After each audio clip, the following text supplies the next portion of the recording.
Hello friends, कैसे हो आप लोग। आज हम लोग पढ़ेंगे एक नया टॉपिक, निर्देशांक ज्यामिति। क्या नाम है इसका? निर्देशांक ज्यामिति।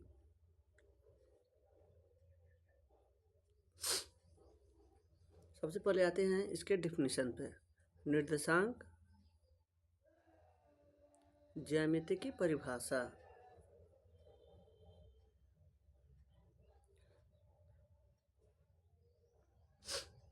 निर्देशांक ज्यामिति गणित की वह महत्वपूर्ण शाखा है जिसमें समतल आकृति पर बने बिंदुओं की स्थिति को दो संख्याओं के जोड़े के रूप में परिभाषित किया जाता है। संख्याओं के जोड़ों से बने बिंदु की स्थिति को बिंदु निर्देशांक कहते हैं। दूसरे शब्दों में, ज्यामितीय शाखाओं का वह समूह है जहां निर्देशांक का उपयोग करके एक बिंदु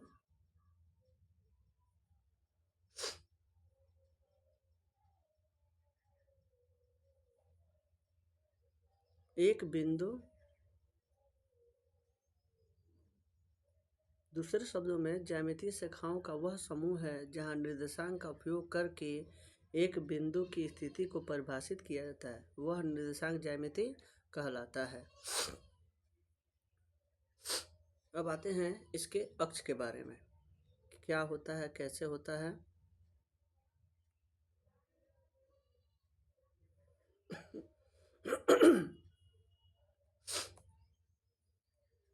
इसमें इस पॉइंट को मूल बिंदु कहते हैं। एक्स ओ से इसको मूल बिंदु को डिनोट किया जाता है, जिसका पॉइंट होता है 0,0। एक्स ओ एक्स डैश को हम लोग एक्स अक्ष कहते हैं। वाई ओ वाई डैश को हम लोग वाई अक्ष कहते हैं। नोट: निर्देशांक ज्यामिति का प्रयोग किसी दो बिंदुओं के बीच की दूरी, केंद्र से दूरी, बिंदुओं का विभाजन आदि करने के लिए किया जाता है।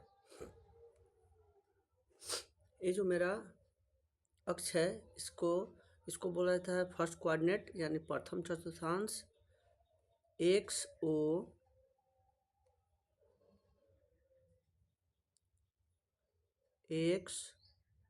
ओ वाई को हम लोग प्रथम चतुर्थांश कहते हैं। एक्स डैश ओ वाई को हम लोग द्वितीय चतुर्थांश कहते हैं।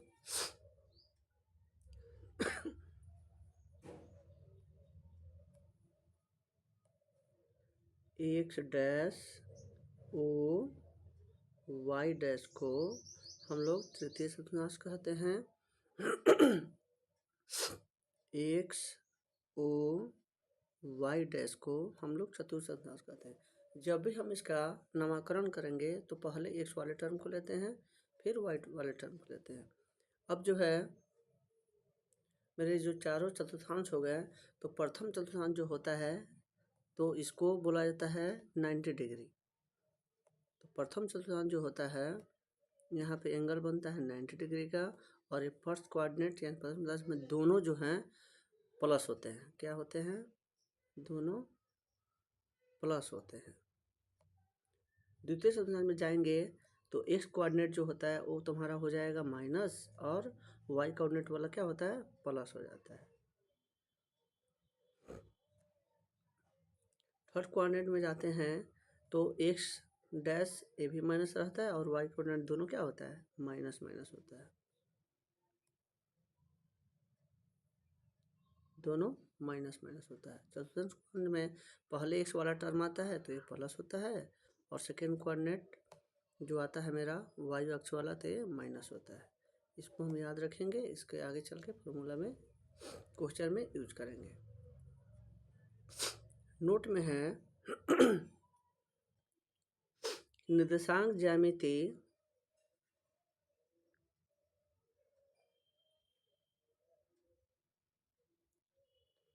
निर्देशांक ज्यामिति का प्रयोग किसी दो बिंदुओं के बीच की दूरी, केंद्र से दूरी बिंदुओं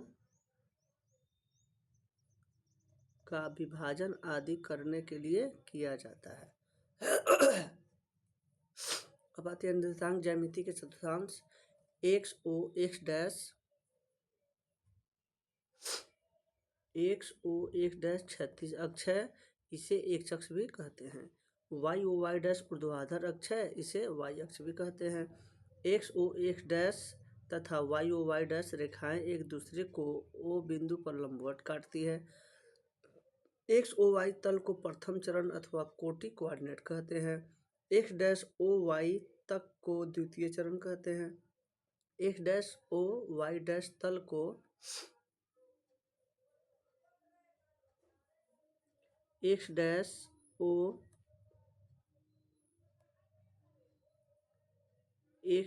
ओ वाई डैश तल को तृतीय चरण कहते हैं।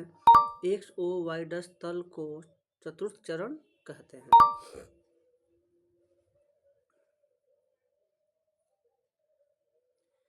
अब आते हैं चतुर्थांश का चिन्ह।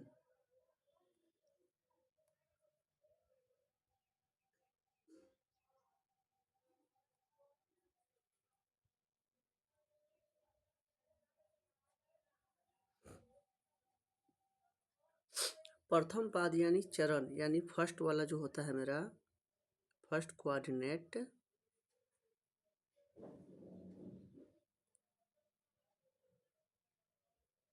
प्रथम पाद यानी चरण में दोनों क्या होते हैं, प्लस होते हैं।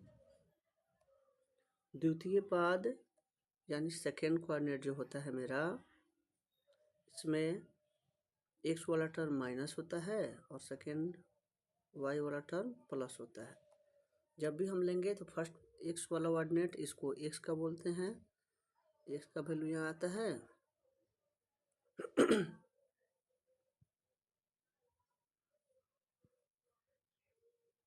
तृतीय पाद में दोनों माइनस होते हैं, इसमें दोनों प्लस होते हैं, यहाँ प्लस और माइनस होता है। थर्ड कोऑर्डिनेट में दोनों माइनस होते हैं। चतुर्थ पाद में एक्स वाला टर्म प्लस होता है, वाई वाला टर्म माइनस होता है। अब आते हैं नियामक ज्यामिति। नियामक ज्यामिति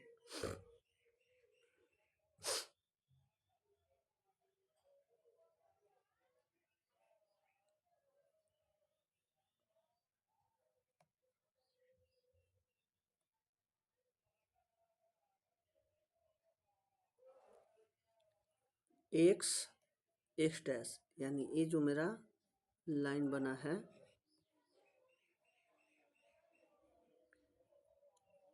एक्स और एक्स डैश अक्ष का धन भाग बराबर प्लस कोमा 0। कहने का मतलब इसमें जो एक्स वाला टर्म होता है और वाई वाला टर्म क्या होता है, 0 होता है, क्योंकि हम एक्स अक्ष पे ही हैं। एक्स एक्स डैश का ऋण भाग, ये वाला तो धन भाग था, और एक्स एक्स डैश का ऋण भाग यानी ये वाला जो टर्म होता है माइनस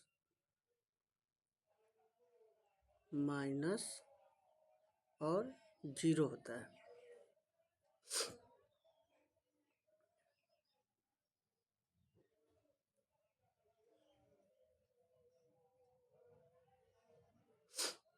अब आते हैं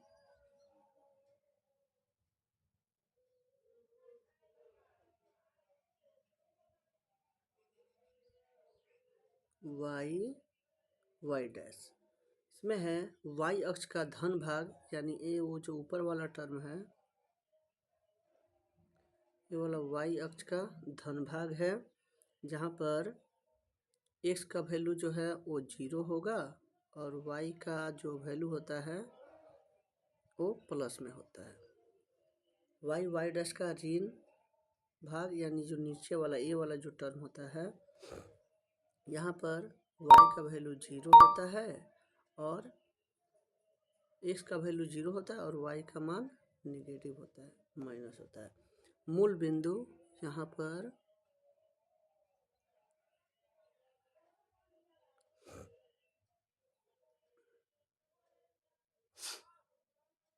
ये बोला होता है यहाँ पे मूल बिंदु, और इसका वैल्यू 0 0 होता है। Note, x x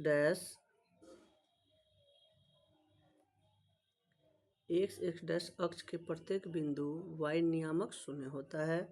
y dash अक्ष के प्रत्येक बिंदु पर x नियामक शून्य होता है। कहने का मतलब यानी एक्स एक्स डैश यानी ये वाला जो बना है मेरा एक्स एक्स डैश, इस पर जो है y का कोई भी वैल्यू लेंगे ना हम, तो y का वैल्यू यहाँ पे क्या होता है 0 होता है। y का वैल्यू 0 होता है। सेम कंडीशन जब हम y डैश पे जाएंगे, y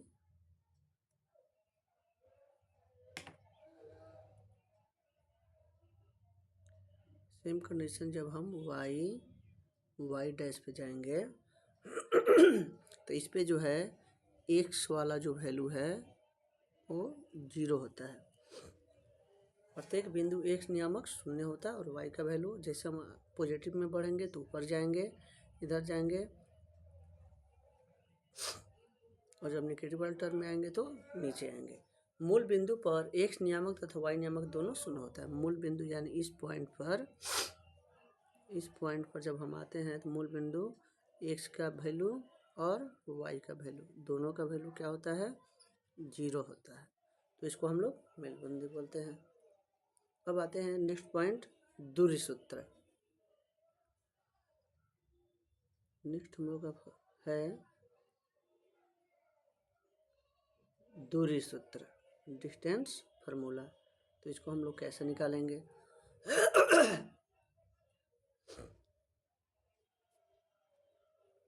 यदि हमें किसी भी दो निर्देशांक बिंदु के बीच की दूरी ज्ञात करनी हो, जिसमें एक बिंदु x अक्ष पर x एक्सिस और दूसरा बिंदु y अक्ष पर स्थित होता है, तो हम दूरी सूत्र का इस्तेमाल करते हैं। दूरी सूत्र जो है मेरा वो होता है रूट के अंदर x2 माइनस x1 का square plus y2 minus y1 का स्क्वायर। नोट, इसमें जो है x1 रेखा के पहले बिंदु का x निर्देशांक होता है, x2 रेखा के दूसरे बिंदु का x निर्देशांक होता है, y1 रेखा के पहले बिंदु का y निर्देशांक होता है और y2 रेखा के दूसरे बिंदु का y निर्देशांक होता है।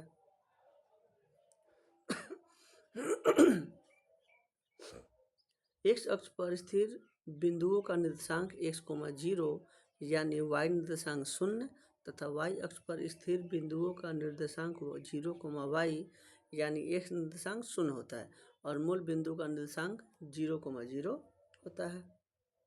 अब आते हैं मध्य बिंदु का सूत्र।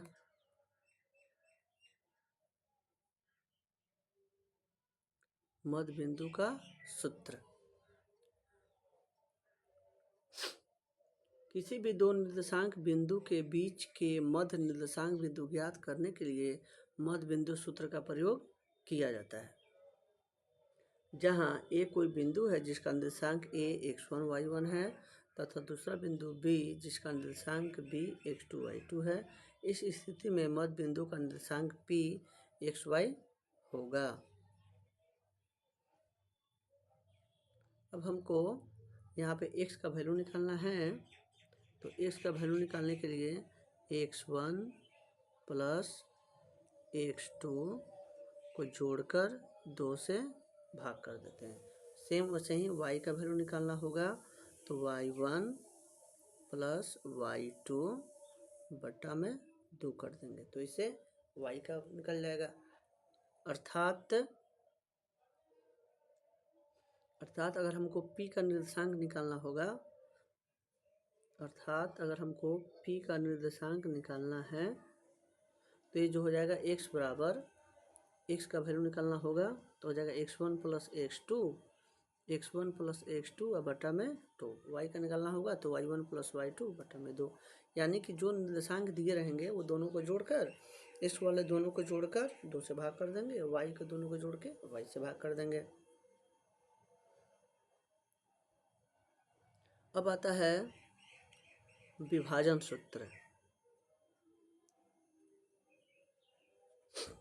कोई बिंदु किसी रेखा को किसी भी अनुपात में विभाजन करता है तो उस बिंदु के निर्देशांक ज्ञात करने के लिए निम्न फार्मूला का प्रयोग किया जाता है।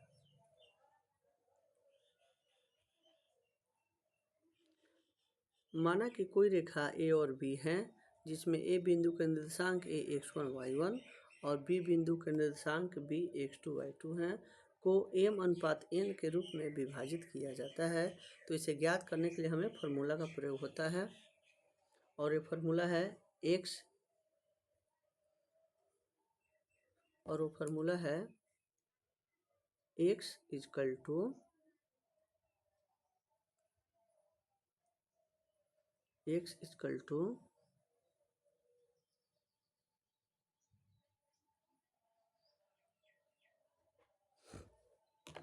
फार्मूला है मेरा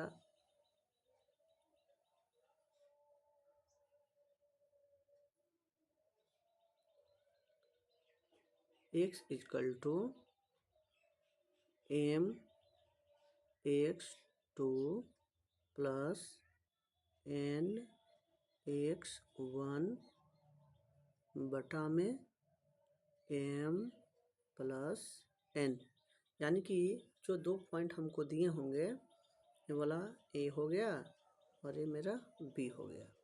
तो इसका जो पॉइंट दिया होगा x1 y1, इसका होगा x2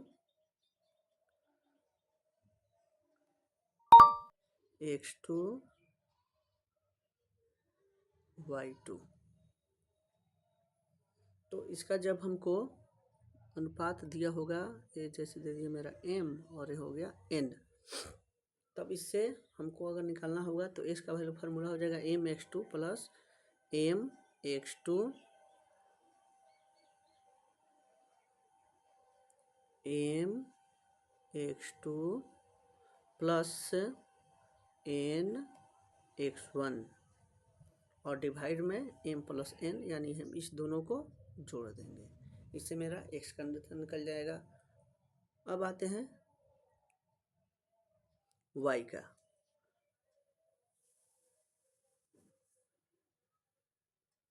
सेम वही a b, इसका हो जाएगा x1 y1 x2 y2। यहाँ मेरा एक p पॉइंट है और ये बांट रहा है m अनुपात n में। अब हमको निकालना है किसका, y का। तो इसमें हो जाएगा m y2 m, इसका second term y2 m y2 plus n y1 और बटा में ये दोनों को जोड़ देंगे m प्लस n, अर्थात x का वैल्यू हो जाएगा m x2 plus n x1 by m plus n। y का आंसर हो जाएगा m y2 plus m y1 by m plus n।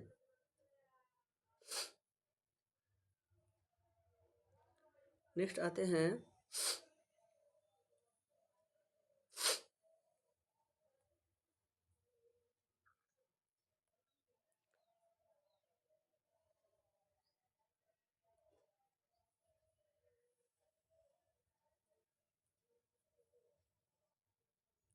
निर्देशांक ज्यामिति में त्रिभुज का क्षेत्रफल। कैसे ज्ञात करेंगे? आमतौर पर त्रिभुज का क्षेत्रफल ज्ञात करने के लिए कई अन्य फार्मूला है, लेकिन निर्देशांक ज्यामिति में क्षेत्रफल निकालने के लिए विशेष फार्मूला का प्रयोग किया जाता है जो इसके बिंदुओं पर आधारित होता है। सामान्य फार्मूला तो हम लोग जान रहे हैं। सामान्य फार्मूला के त्रिभुज का क्षेत्रफल क्या होता है, 1/2 गुना आधार गुना शीर्षलंब, या इसी को ऊंचाई कहा जाता है। लेकिन यदि निर्देशांक से बने त्रिभुज का क्षेत्रफल ज्ञात करना हो तो इसे फार्मूला का प्रयोग होता है।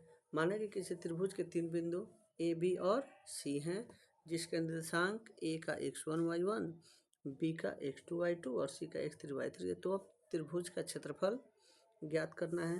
तब त्रिभुज का क्षेत्रफल होता है 1/2 इंटू ब्रैकेट के अंदर x1 into y2 minus y3 plus x2 y3 minus y1 plus x3 y1 minus y2। इसमें क्या किया जाता है कि फर्स्ट वाले का x1 लेंगे तो सेकेंड वाले का y2 और y3 लेते हैं। जैसे ये मेरा हो गया त्रिभुज, इसका पॉइंट हो गया निर्देशांक x1 y1, इसका हो गया x2 y2, इसका हो गया x3 y3। अब इसमें क्या है,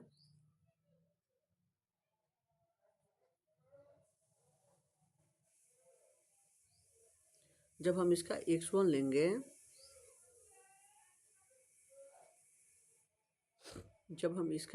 लेंगे, तब इसका हमको क्या करना है, y2 और y3 का माइनस लेना है। सेकेंड वाले का x2 हम लेंगे, तब इसका y3 और इसका y1 ले लेंगे। फिर इसका x3 जब लेंगे, तब इसमें क्या करना है, इसका y1 और इसका y2 लेंगे, उसका माइनस करते हैं। जहाँ पर a x1 y1, b x2 y2 और c x3 y3 त्रिभुज के निर्देशांक है। इसका निष्कर्ष है कि किसी तल पर किसी बिंदु की स्थिति निर्धारित करने के लिए निर्देशांक के अक्षों के युग की आवश्यकता होती है। किसी बिंदु का y अक्ष यानी y एक्सिस से दूरी उस बिंदु का x निर्देशांक या भुज कहलाती है। किसी बिंदु की x अक्ष से दूरी उस बिंदु y निर्देशांक या कोटि कहलाती है। इसी प्रकार x अक्ष पर स्थित किसी बिंदु के निर्देशांक x, 0 तथा y अक्ष पर स्थित किसी बिंदु के निर्देशांक 0, y के रूप में होता है। जैसे कोई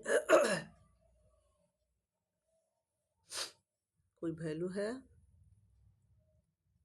जैसे यहाँ पे x, y1 ये हमको दिया हुआ है,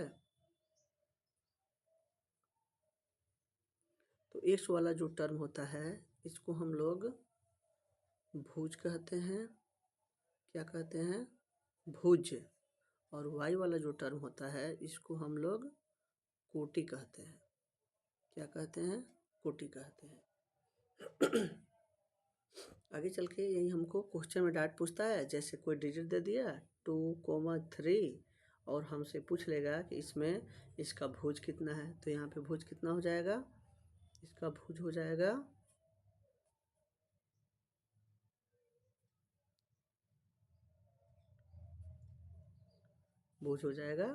2। हम इसके आगे इसके चैप्टर पर चलेंगे तो देखते हैं इसमें क्वेश्चन में कैसे कैसे हैं। Thank you friends.